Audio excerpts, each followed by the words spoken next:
Erik, such a pleasure connecting, man. Welcome to the show. Glad to be here. Appreciate you guys having me on. Looking forward to it.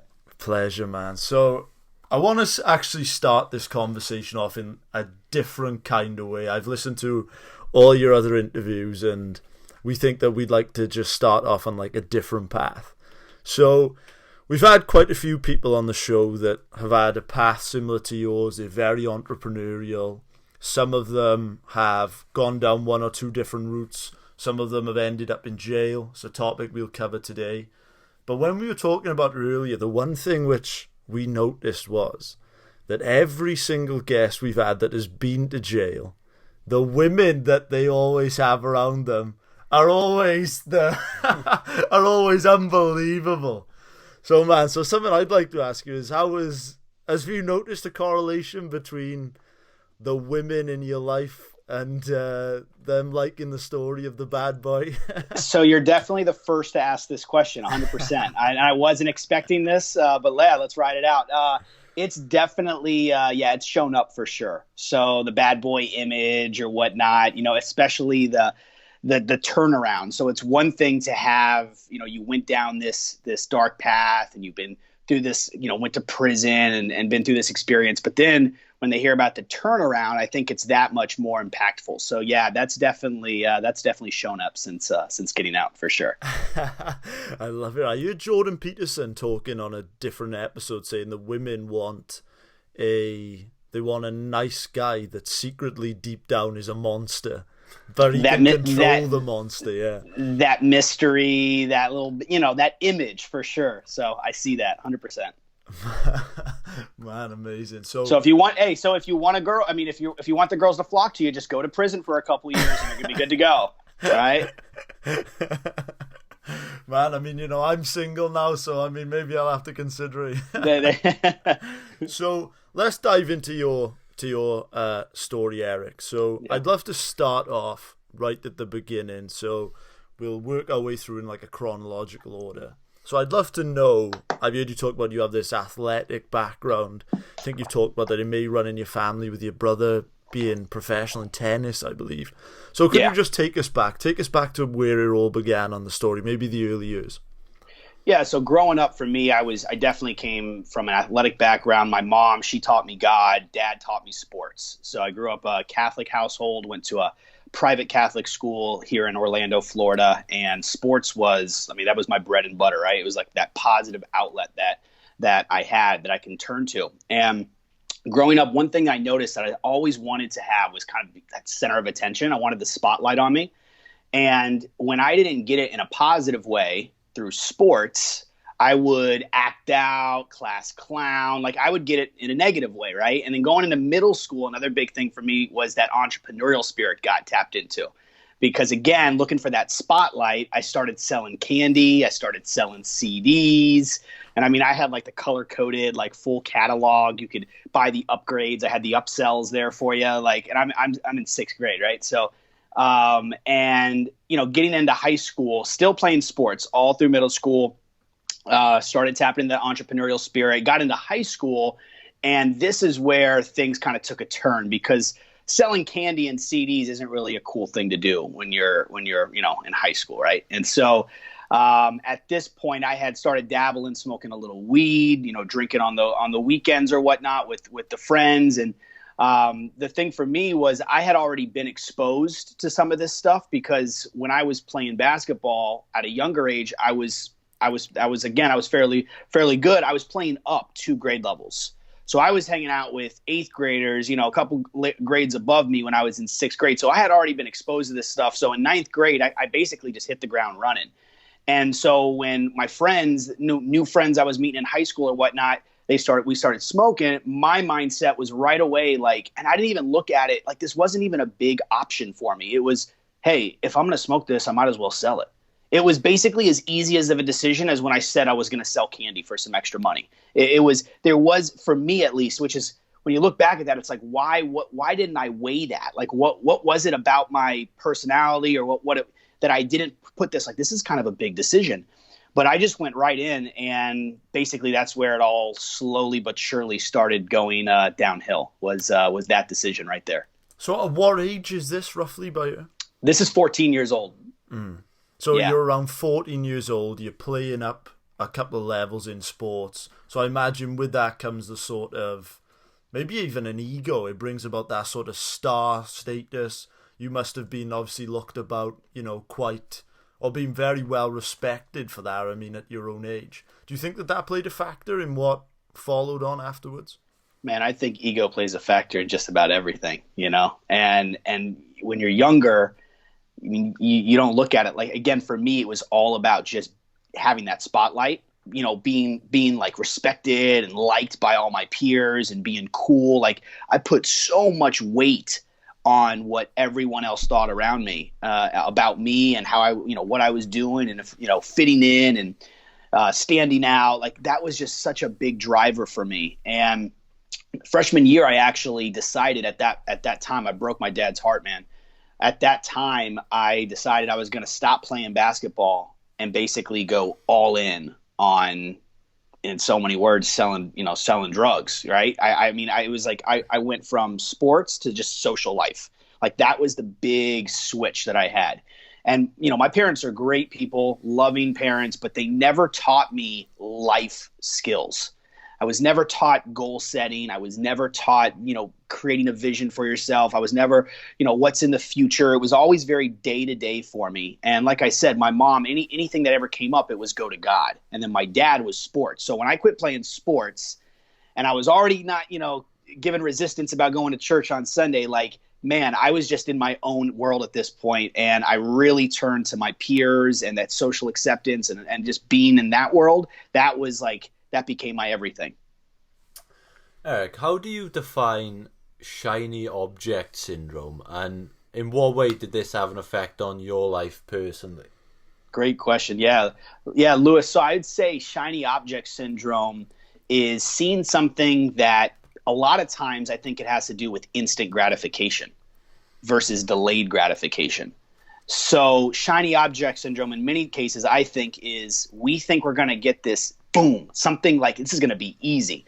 I'm going to create some online shopping cart and I'm going to be a millionaire in the next, I'll be making 100K in the next 1 month, right? Like whatever the case is. We see this in business all the time in the entrepreneurial world, like that next thing that's just going to, and we jump from thing to thing without really diving in and practicing the principles and learning. And so I think a lot of shiny object syndrome is just wanting that instant gratification instead of being willing to work and build something of substance.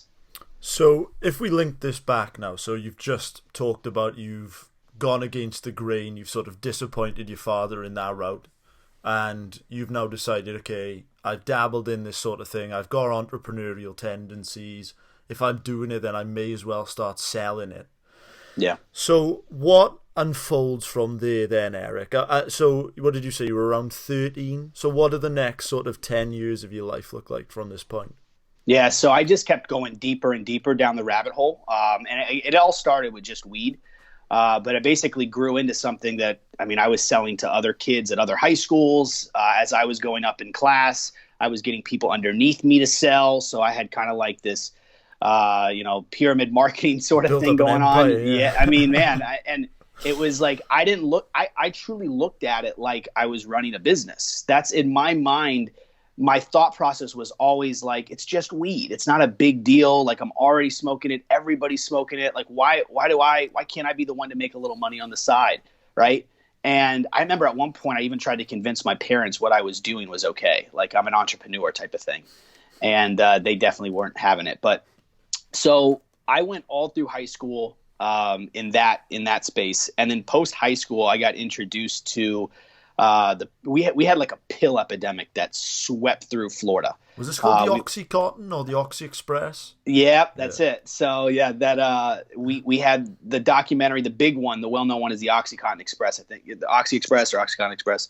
So we had this thing that just swept through Florida. Doctors were passing out these painkillers like they were candy, man. And so the markup on it was incredible. And I didn't know anything about these. Somebody brought this to me and said, hey, would you be interested? And I looked at the numbers and I was just like, oh man, absolutely. And I had no idea that was the decision that was, again, like another just big decision that I just didn't weigh. And it was more of instant gratification. I'm going to be making a lot more money now. This is the new big thing. And I jumped right in. And this was what really took me down, because I became addicted to these things. And my entire life became, this consumed me, right? My entire life was ran by my phone, by the next call that was coming in, by the visit that I had scheduled to go to the doctor each month, or the doctors each month. And of course, feeding my dependency, right? My addiction that was getting me through each day. So like, this was just like a vicious cycle that was closing in on me. And that went from age 18 up to late 22. So when you think back to that time, can you remember what your motivations were? Was it just simply money? It was money. It was definitely like the addiction was driving things as well. So it was the drugs themselves. It was money, but we can't forget that base desire that I had at a young age. That was still playing a big part. I love the feeling of being wanted and needed by my peers. My phone would ring. That was a high. People needed me. They depended on me. That was something that I was also feeding. So that was a big contributor for sure. A few of our guests we've had on have spoken openly about their experience with addiction, and everyone's experience is different. What was your personal experience like with it, and what did you learn about it, and what did you learn about yourself from it? Yeah. So for me, I think the big thing was I was fooling my own self, because I was making a good amount of money day in and day out. I was thinking that I was like this, like I was in upper echelons, like I wasn't but really my addiction was horrible. Like I couldn't go and live throughout my days without these pills, Xanax to calm my nerves, the painkillers that I built up my world was closing in. Like I had lost my freedom long before that day when I actually got sentenced in the courtroom. For sure, I was already in my own prison. But because I had, money or whatever you want, because of this fast-paced lifestyle that was happening, I fooled myself into thinking that I was doing okay, that I wasn't as bad as, some of the people that I was selling the pills to. So yeah, I think that's a unique part of my thought process was during those years.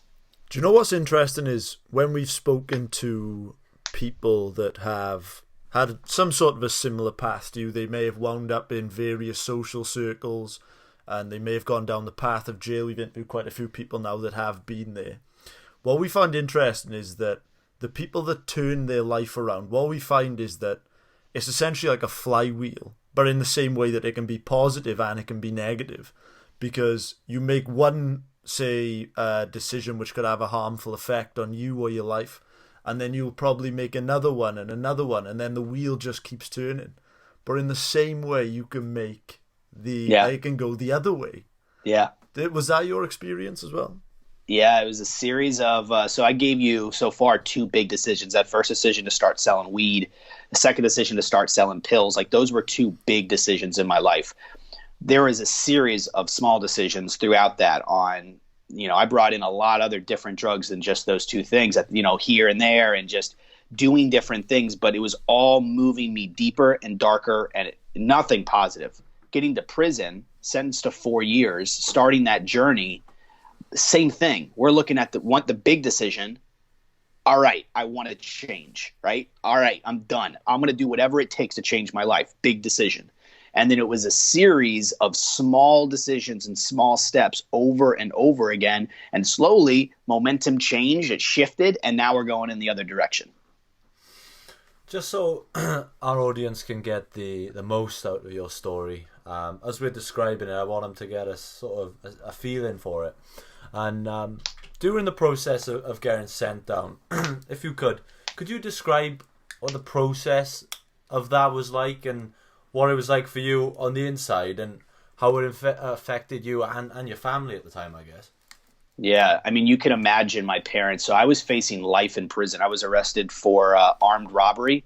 It was labeled as a drug deal gone bad. And in the state of Florida, that charge holds a maximum sentence of life and a minimum sentence of 3 years, right? So if you're found guilty, you're going to go away for minimum 3, max they could give you life. That normally would happen if you have prior offenses, serious offenses. That's when they're just like, all right, he's done, he's out.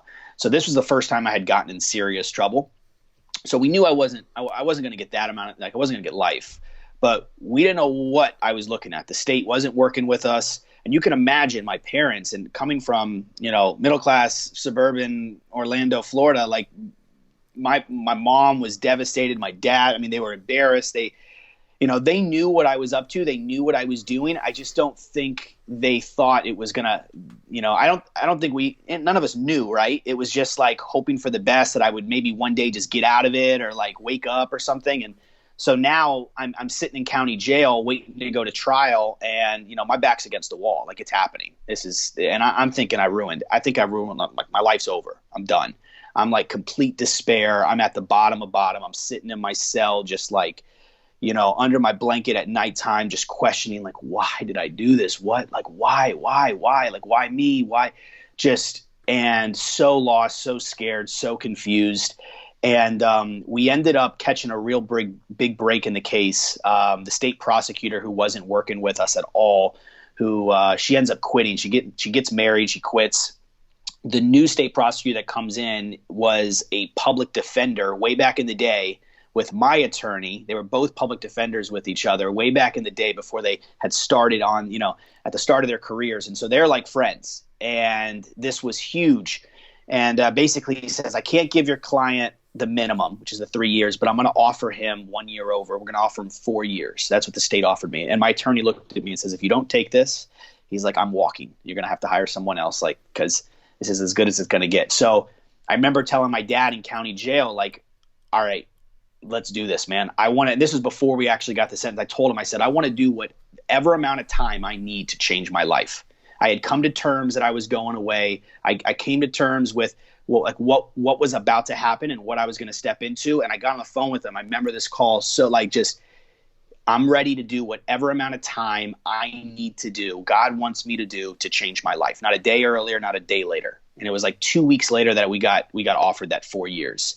And so that's where the journey began, man, right there. So how old were you when you got sent down? 23. You're 23. And what's interesting is when I listened to your story, Erik, you described this sort of Jekyll and Hyde relationship in your family, where your brother is like this like rock star, and you were the sort of the black sheep of the family. So from there I could imagine, what your parents would be thinking.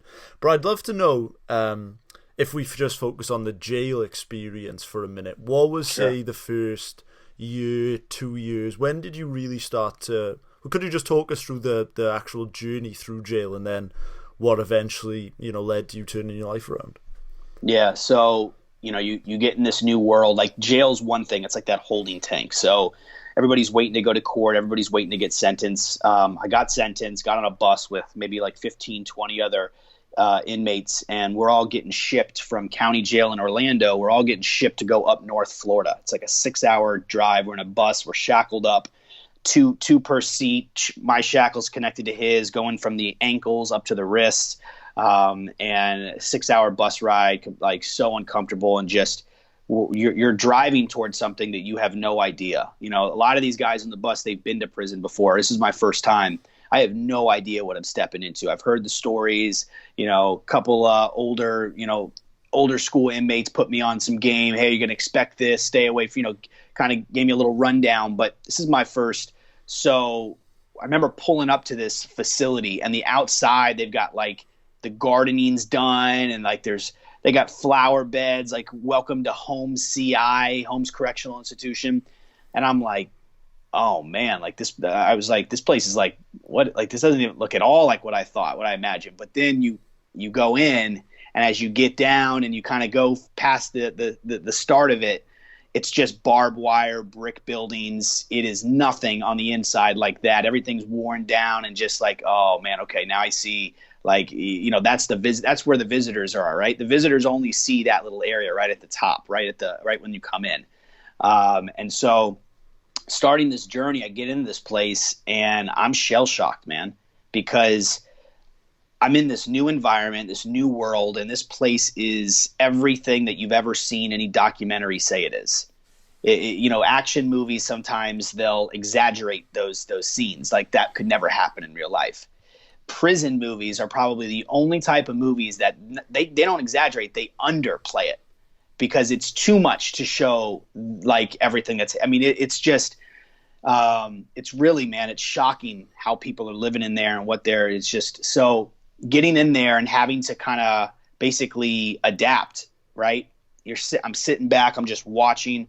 One of the big things you always want to do is just your observation skills have to be, you just gotta watch. You gotta observe people. You gotta listen real good and hear and how people are talking to each other, your neighbors, what they're saying, what they're up to, and you can never get in people's business, but for your own safety, and you have to know what's going on around you. You have to know about the people around you, how they're moving, what they're doing, who to stay away from.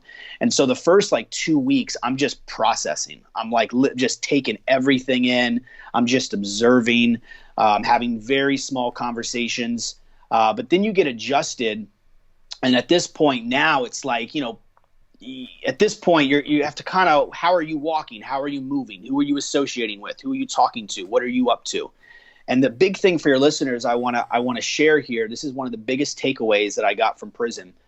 If we go back to that phone call with my dad in county jail, I said to him, I want to do whatever it's going to take to change my life. I had the intentions.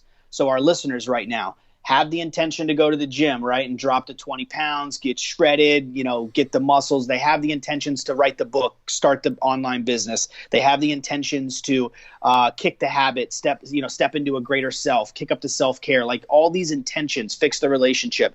These are great intentions, but if you don't have a blueprint, if you don't have a game plan in place, what ends up happening is we just go back to what we know. That's why there's so many dead and lost what are they called? New Year's resolutions, because there was never the intention was there, the thought was there, but there was no game plan in place to make that happen. And so we revert back to our means. We go back to what we know. And it took maybe 2 weeks, week and a half before I did not have a game plan in place. And so basically I started getting eaten up. I started people were persuading me over here, and I was now over here. I was definitely hanging out with people I shouldn't have been hanging out with, and I started smoking cigarettes, and then I started selling cigarettes, and I'm now doing the exact same behavior that I was doing on the streets, except now in prison. And I'm taking a cigarette and cutting it up into 8 pieces and selling each piece for $1. What's going on? What am I doing? And I justified my actions by saying, man, I got to help my parents out. I'm going to be here for 4 years, so I'm going to sell a little something on the side just to help them out. If they knew that I was doing that, they'd be heartbroken. But that behavior was comfortable to me. So I figured a way to justify it, make myself feel comfortable, keep going. We will justify our behavior that's hurting us. We'll constantly do that, right? We'll do it in our businesses, we'll do it in our relationships, we'll do it in our personal life, and we stay stuck. So big takeaway is you have to have a blueprint. And wrapping this point up, I got to the 6-month mark. It was 6 months, and I had gotten to a fight, and this is when I basically woke up. I had this moment of Erik, what are you doing? You're going to throw this entire 4 years away. You're going to come out the exact same person if you don't wake up. And so I called my brother. There's that Jacqueline Hyde you had mentioned. I called my brother. I was like, dude, I don't know what I'm doing here. I need some help. And he's like, I said, I have no idea how to change. And so he's like, I want you to read 2 books. He sent me 2 books. He's like, after that, we're going to do a coaching call a week from here on out, and I'm going to help you. And so that was when we created a game plan, and I was off to the races, man. That's when those small decisions and small steps really started to build momentum, and the changes started to happen. What were the 2 books? Yeah. Tony Robbins' Awaken the Giant Within, and Timothy Ferriss' The 4-Hour Work Week. And I don't think it's any coincidence that he sent me a personal development and an entrepreneurial book, which I thought was really cool that he did that. Because I would think in my situation, Timothy Ferriss, The 4-Hour Work Week, delegating tasks and outsourcing tasks, that's not something I needed to read at that time. but he thought it was, and I'm so happy that those are the two books. But yeah, that's. Can you remember any of the major takeaways in which you had? Because I can imagine you have a lot of free time in prison, so I can imagine that you're just mentally processing everything. Like every line, I imagine, is probably like gospel for you at that point. Yeah, I've got I don't think I have them in arm's reach here. I've got composition books filled with notes. So what I was doing was I was averaging a book a week, and I was writing notes on, like, I wasn't highlighting, I was writing notes each chapter, each book, and it was just a way I wanted to retain as much information as I could. And man, I was setting up. I had a mastermind group. I didn't even know what a masterminds were while I was in prison, but I set up a mastermind while I was in prison. We did John Maxwell's The 21 Irrefutable Laws of Leadership. Each week for 21 weeks, I ran a leadership thing for a couple guys in the dorms. And I was morning meditations. One big thing I'll share with you, it was really cool. So I recognized I started getting into meditation and thoughtfulness and vision, and I recognized I could never meditate in this environment because it was always so loud. 70 people in a dorm. It wasn't doable. And so at nighttime, you're laying down. It's just, you're tired from the day. And so I made this change, and we wake up for chow at 4:30 in the morning every day. All right. So 4:30 in the morning, we go to chow. They call chow, we all go to chow. And, when we come back, first count's not till 7. So everybody basically goes to sleep, right? And the day rooms, you have the 2 card tables, you got some benches, you got the TV. That's when the day room's open that's where sports games are being watched, dominoes and cards are, being played. And I'd go in the day room right after chow. I'd be the only one in there. And that's where I'd meditate. And I did that, man, 2 straight years. I was on that, and that was huge for me. That was definitely another step, right? That added up with the consistency of that. It was a compounding effect I know that played a big, big role in everything. What are the biggest benefits you've seen from meditation, and is that a practice you still carry out now, or to even more of an extent than you once did? I wish I could say that. I have been, one of the things that it's funny right now, self-care is something that I'm being really present about. So this is actually something that I recognized 2 to 3 weeks ago. I said, Erik, you've been so focused on your business. You've been so focused on adding value to other people's lives. You've been so focused to your performance based on other people.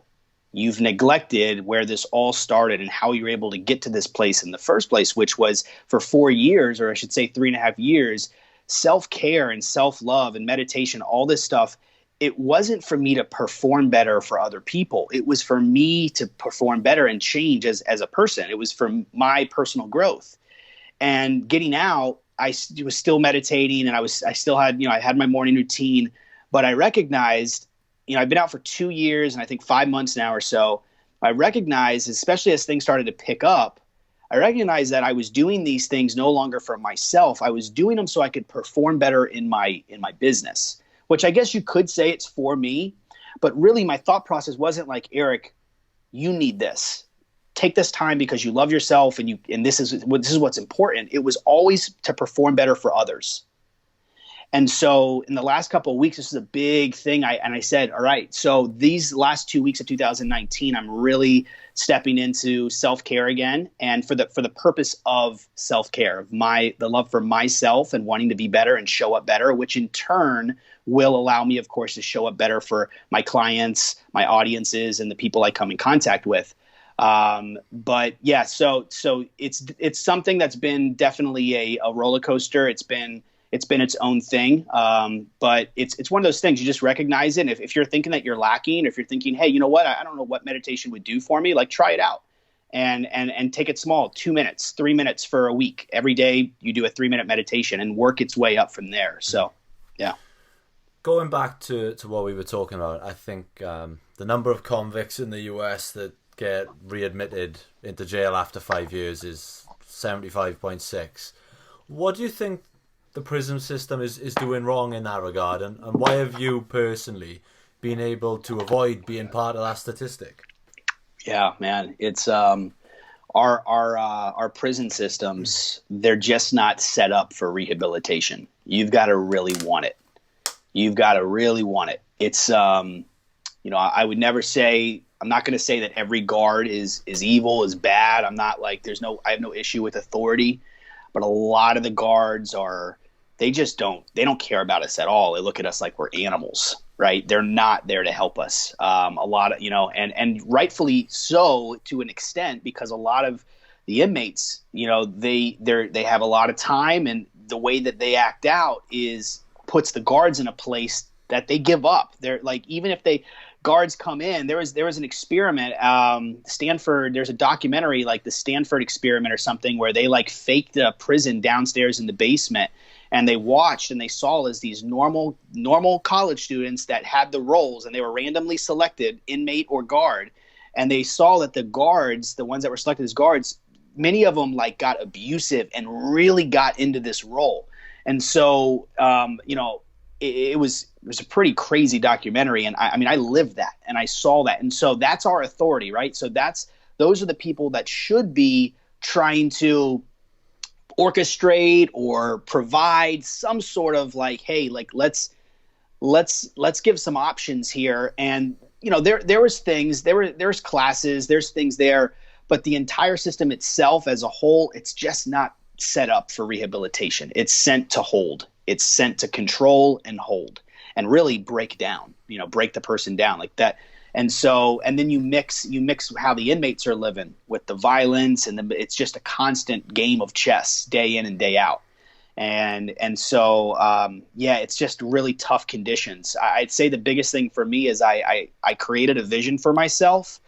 I developed some values, and everything came back to, is this going to get me closer to my vision or take me away from it? That was like the big question.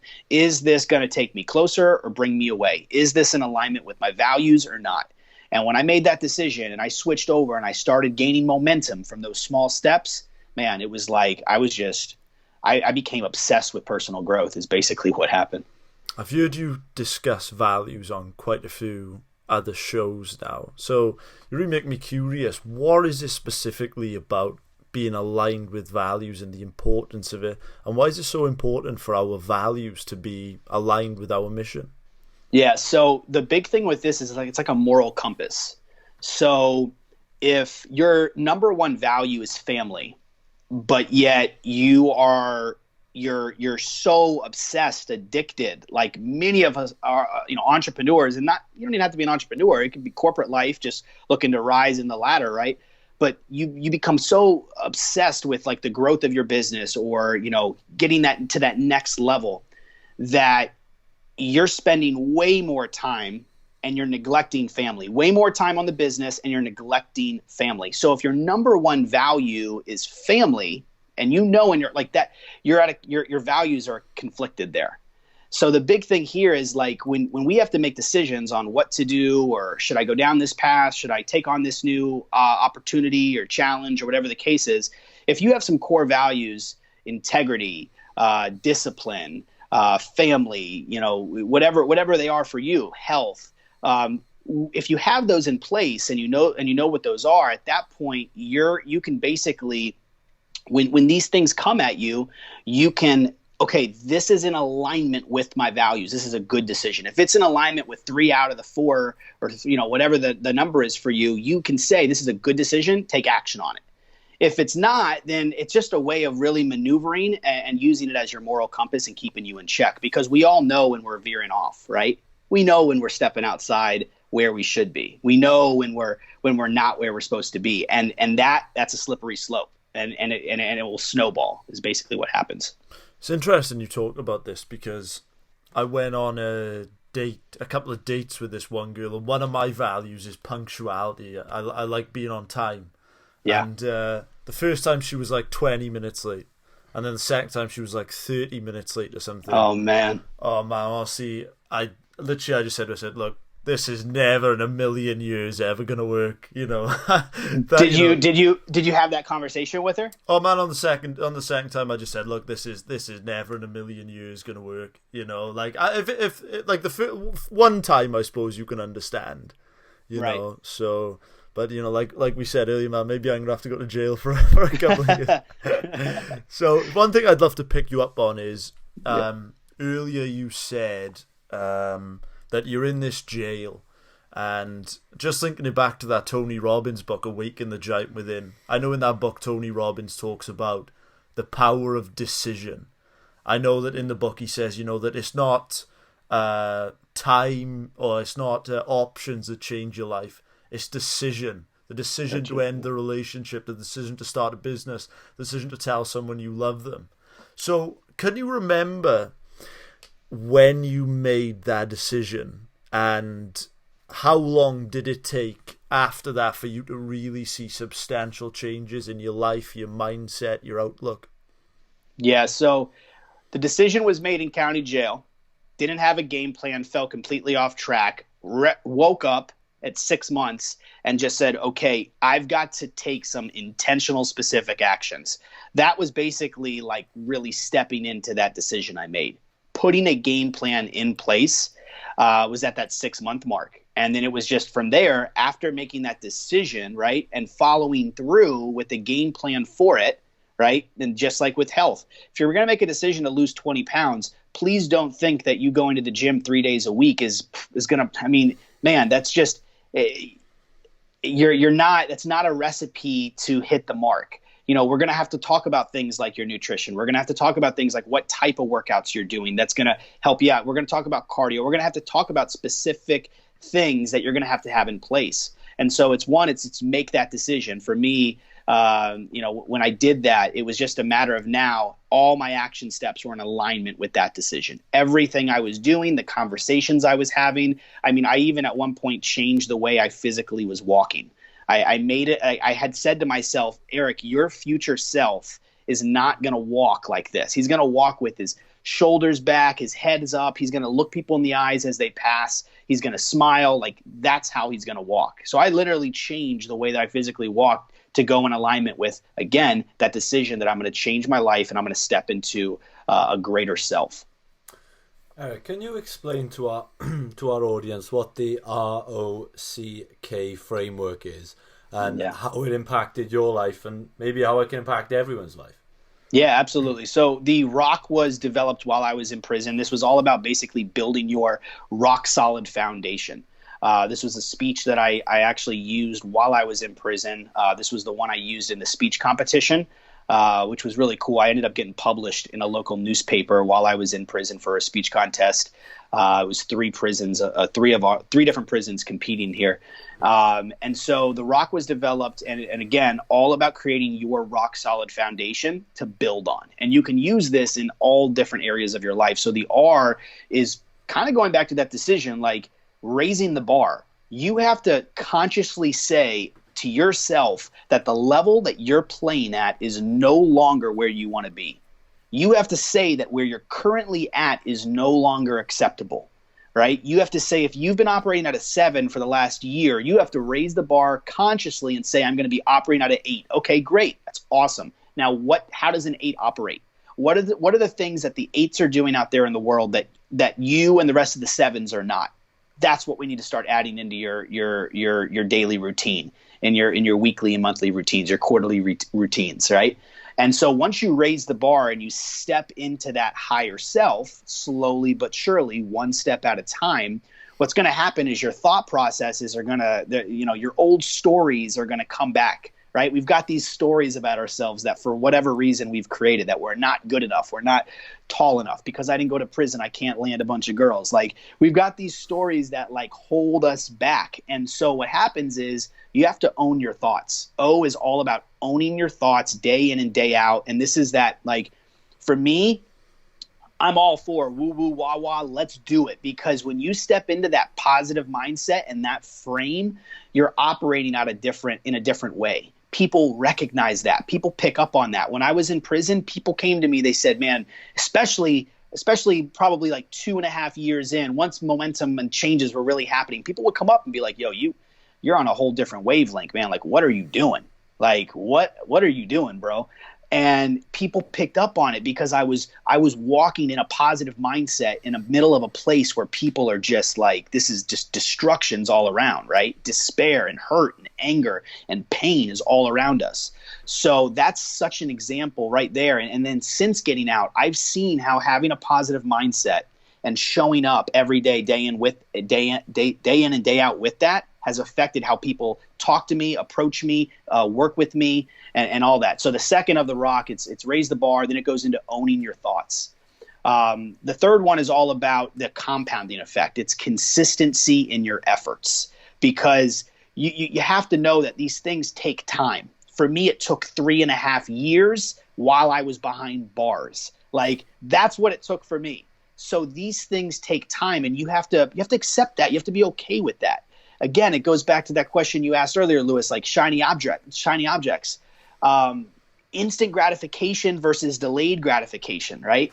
And so many times we want that shiny object, we want that instant gratification, but there's not enough weight, there's not enough substance, and it's going to dissolve. So it's staying consistent in your efforts as you continue to move up the ranks, right? Continue to grow as a person. And then the last one, going back to what we talked about a little earlier, is the values, and that's the K, which is know your values. And having these 4 components in place and moving through life in this manner, especially if this is all new to you. So if you're somebody who hasn't really, dealt with any of this stuff, hasn't learned about any of this stuff, hasn't spent any time with this stuff, like I was never taught any of these things before prison. I had no experience of this type of what we're talking about right here. So for me, like, this was built and designed for people to give them the foundation, the foundational stuff that they need to grow on. That's the rock for you. So we've got raise your standards, raise the bar, own your thoughts. C was the consistency, and then the K was the know your values. You got it, man. So I find it so interesting that our brain, like I said earlier, about the flywheel and what we've talked about, that as soon as that at the start is tough, right? You said it took 3.5 years behind bars. That as soon as you can get that flywheel turning, and it can go either way. It can either be down the path of becoming building an empire selling drugs, or it can also go the way of building an empire, building a business and doing these amazing things.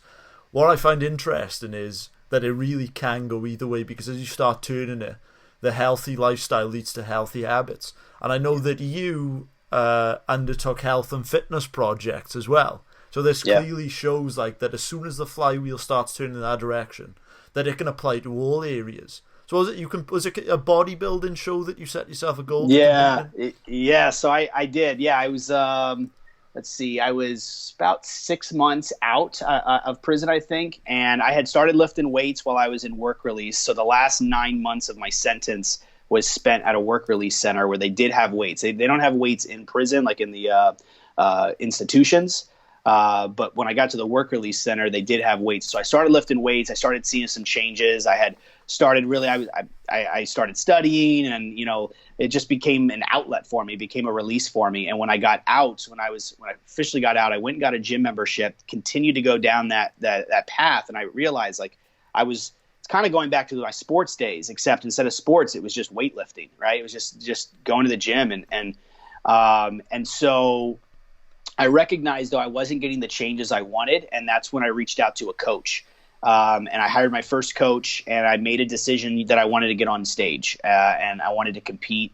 I did men's physique was the category I was in for the competition, and so I got on stage December of 2018 and placed 4th in my class, and it was a incredible experience. I was counting every macro that went in my body for about 10 months. Maybe a little longer. And we saw true transformation, and it was a journey. And the big thing there, man, is it was a big challenge, and I pushed myself, and I learned a lot about myself at that time, because it was something I'd never done before. Discipline definitely comes. That's a huge word in that game, in that space. So that was a big win. That was a lot of fun for sure. When I think back on this podcast, and it's been a great podcast, but one of the things that stuck out in my mind is when you said about you were in a prison long before you were actually in prison. I just wanted to know, could you expand on that and how, I'm assuming this can apply to all of us, not just people who eventually end up in an actual prison. How do we see that prison? How do we know that we're in it before it's too late? So I think a lot of us construct our own prisons for out of fear, right? That's not necessarily the right reason, but a lot of people will construct prisons out of safety. So this isn't for the wrong reasons, but they will construct a prison, their own prison of some sort, out of wanting to be safe and feel secure.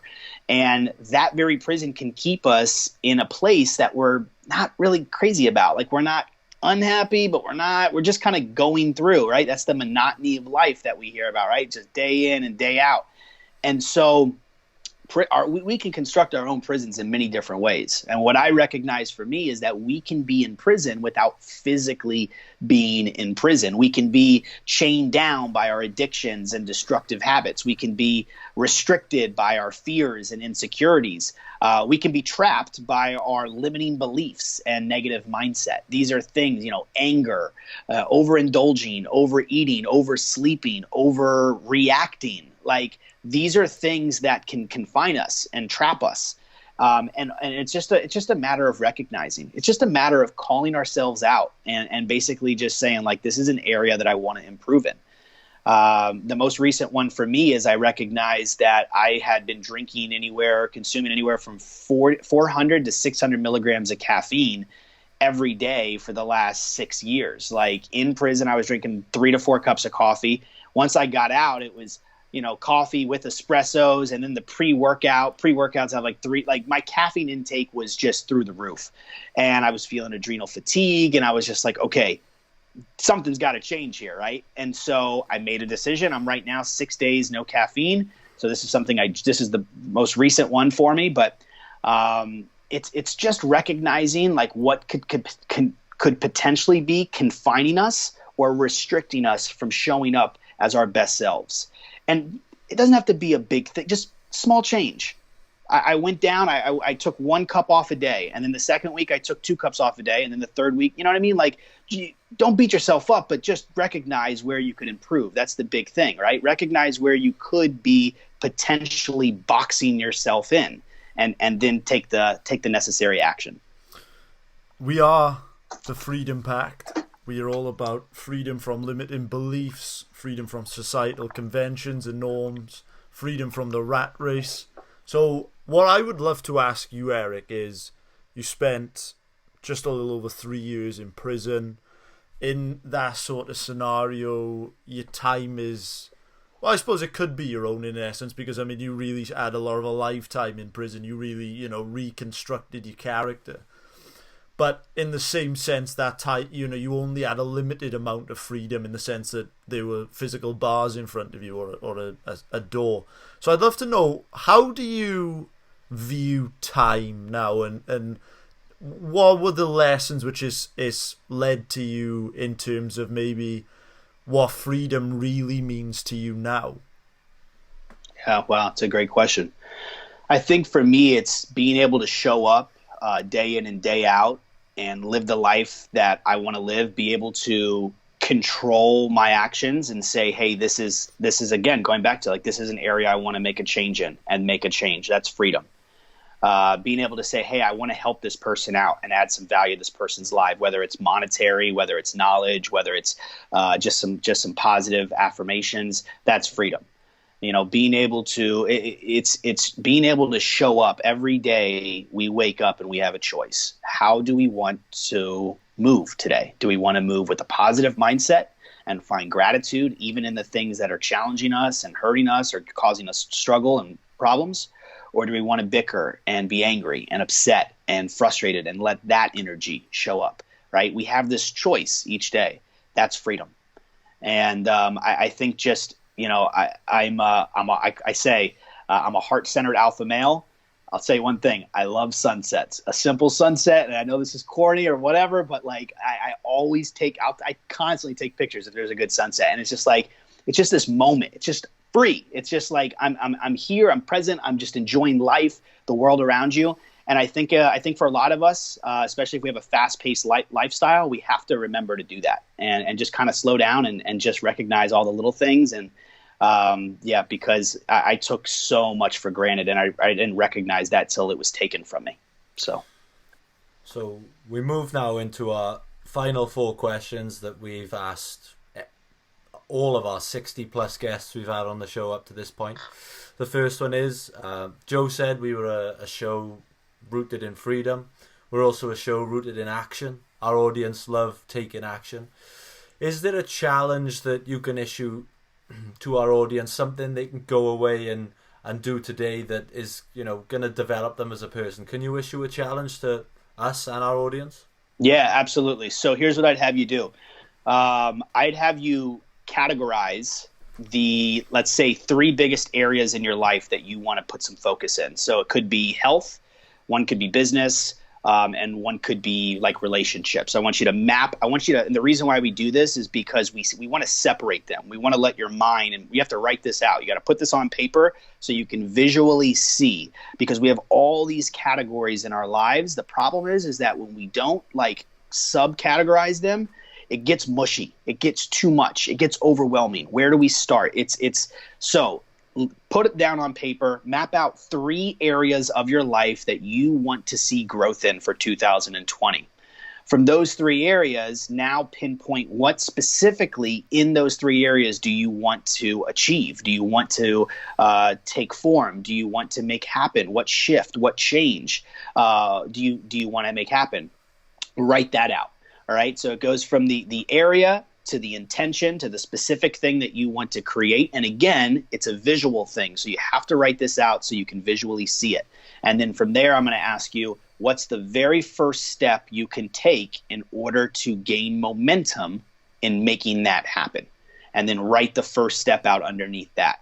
So it goes from big to medium to more pinpoint, like first action step. But this is a very powerful exercise. Just by you writing this stuff out, just by you putting this on paper, you're going to gain some clarity. You're going to gain some confidence. You're going to feel better just by writing it out, let alone once you actually start moving in it. That's great. That's a great exercise. So the 2 books that you mentioned earlier, Awaken the Giant Within and The 4-Hour Workweek. I'm so curious, are there any other books that you've read which have had a great impact on your life? I don't know if it's around me right now. Yeah, man. This is for some reason when people ask me about books, my mind always goes blank. It's just like I have the hardest time like thinking and going to. Let's see. What is it? Small Habits by James Clear. Atomic Habits yeah. By James Clear. That's an awesome read. Really recommend that. That's for sure. If you want to do some classics like Napoleon Hill, any of his books, you're just not Think and Grow Rich. You're not going to go wrong with. If you haven't, let's see. I think it's Candellini, Influence. There's a book called Influence. That's a really good read. Yeah, I'll stop there. I don't know. This is like the one question I need to do better. I need to have some other like books in my pocket that I really like, because my mind just goes blank on books when people ask me about books. Man, you're not the first person to say that. I don't know why that question throws so many people off. Yeah. I suppose people would laugh at me asking this next question, but we ask it to everyone. Are there any societal rules or societal norms that you love to break? Societal rules or societal norms? Ah, man. I speed. Yeah, like I like to drive fast. Like not crazy, like I'm not irresponsible, and like I'm not the guy that's cutting everybody off like Speed Racer, like, but I do, like, when I've got the stretch and I'm on the highway, like, yeah, I've got a little bit of a lead foot. So we may have to cut that out because we don't want you being in the other statistic. Yeah, for real. Yeah, man. So our last question to you today, before we ask you to introduce you and your tags and your social media and your website and stuff to our audiences, let's imagine a scenario in which every person hypothetically was tuned into the same frequency, and unfortunately you haven't got long left to live. Your time is running out. But based on your life, your truth to this point, everything which you've been through, you can impart a short but impactful message to every person listening based on your truth. What would Erik Salzenstein's message to the world be? I appreciate you saying that name right. Yeah, that's awesome. Yeah, I think it's just a matter of that change is possible. Like that there's power in change, and you do not have to feel stuck. You do not have to continue on in living in a way that you are not completely fulfilled with. And the change that you want may not happen overnight, but if you truly want it, if you truly want to, and you desire something better, something different, there is power in change, and it's very, very possible. You just have to start taking action. One of the big things I say is small steps create huge momentum, and in turn creates the big changes, the huge changes. Small steps. Erik, this has been an insanely inspiring and powerful conversation. I've loved every minute of it. I know Joe has too. Where can our Freedom Pact audience and family connect with you on social media and more?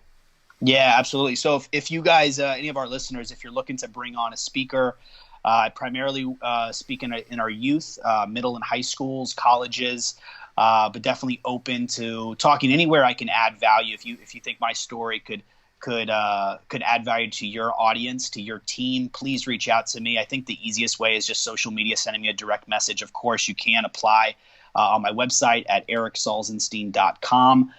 So if you are looking for a speaker, please let me know. And then in regards to coaching, same thing. I'm here to serve. I'm here to show up for the people in my life, for my clients, for my audiences. So I definitely want to invite you to follow me on Instagram. It's at Salzenstein is my handle. And Facebook is Erik Salzenstein. So I'm here to serve, here to show up for you, and I appreciate your time today. And Lewis, Joe, you guys are awesome, man. Really appreciate what you're doing. So it's been an honor to be on the show.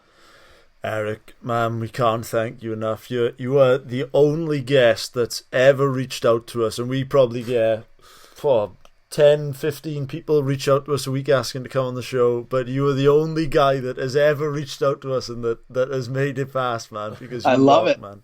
And, I appreciate that.